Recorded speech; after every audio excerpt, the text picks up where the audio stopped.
Unified 911, anong matutulong namin sa'yo? Anya ti maitulong mi ken kapo. Anong may tatabang ko sa imo? Unsay akong ikatabang nimo? Ngini makadabang na misal ka no. Sa anumang wika o dialekto, may tulong na darating sa iyo.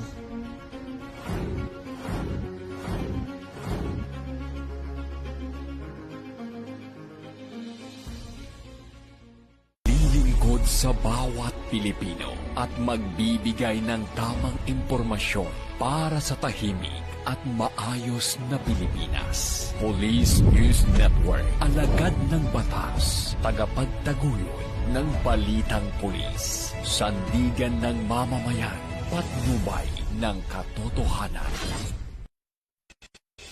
Na Kampo Krame, maghahatid ng pinakahuling kaganapan at nagbabagang balita. Ito ang PNN Police News Network.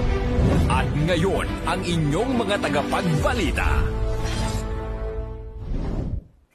Magandang araw, bagong Pilipinas. Ako ang inyong alagad ng batas, tagataguyod ng balitang pulis, Patrolwoman Resali Umalay. Maghahatid ng tamang balita, kwento ng pulis, at serbisyo para sa mamamayan. At ito ang PNP News Online. Ang pangunahing balita ng Police News Network, alagad ng batas, tagataguyod ng balitang pulis.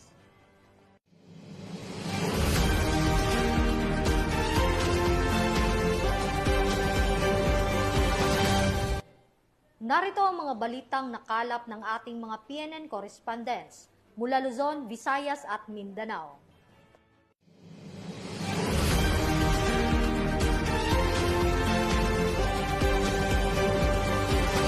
Matagumpay na na-neutralize ng Matala Municipal Police Station sa pamumuno ni Police Lieutenant Colonel Arnel Melocotones ang suspect na si alias Can na sangkot sa grenade throwing incident sa barangay Dalapitan noong Enero 1 sa kasalukuyang taon.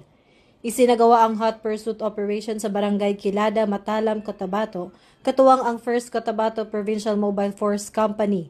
Ayon sa ulat ng PNP, nanlaban ang suspect at nagpaputok ng baril laban sa mga otoridad kaya napilitan ng mga pulis na gumanti. Humantong ito sa pagkaka-neutralize ng suspect. Narecover ng PNP ang isang .45 caliber pistol, magazine at mga basyo ng bala at hinihinalang shabu kasama ang drug paraphernalia mula sa suspect.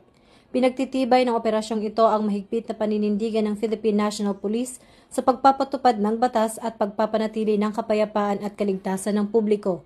Patuloy ang PNP sa pagpapalakas ng seguridad at pakikipagtulungan sa komunidad upang maiwasan ang mga karahasan at masigurong ligtas ang mamamayan. Ito ang bagong PNP para sa bagong Pilipinas, serbisyong mabilis, tapat at nararamdaman.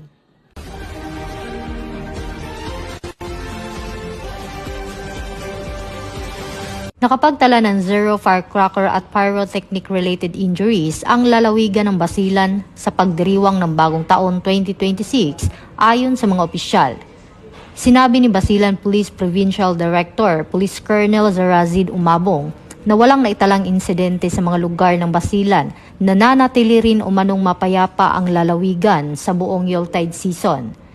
Pinuri ni Basilan Governor Muhib Hataman ang mga puwersang pansiguridad sa pamumuno nila Police Colonel Umabong at Brigadier General Frederick Salis ng 1101st Infantry Brigade at iniuugnay ang tagumpay sa maayos na koordinasyon at kooperasyon ng mamamayan. Ito ang bagong PNP para sa bagong Pilipinas, serbisyong mabilis, tapat at nararamdaman.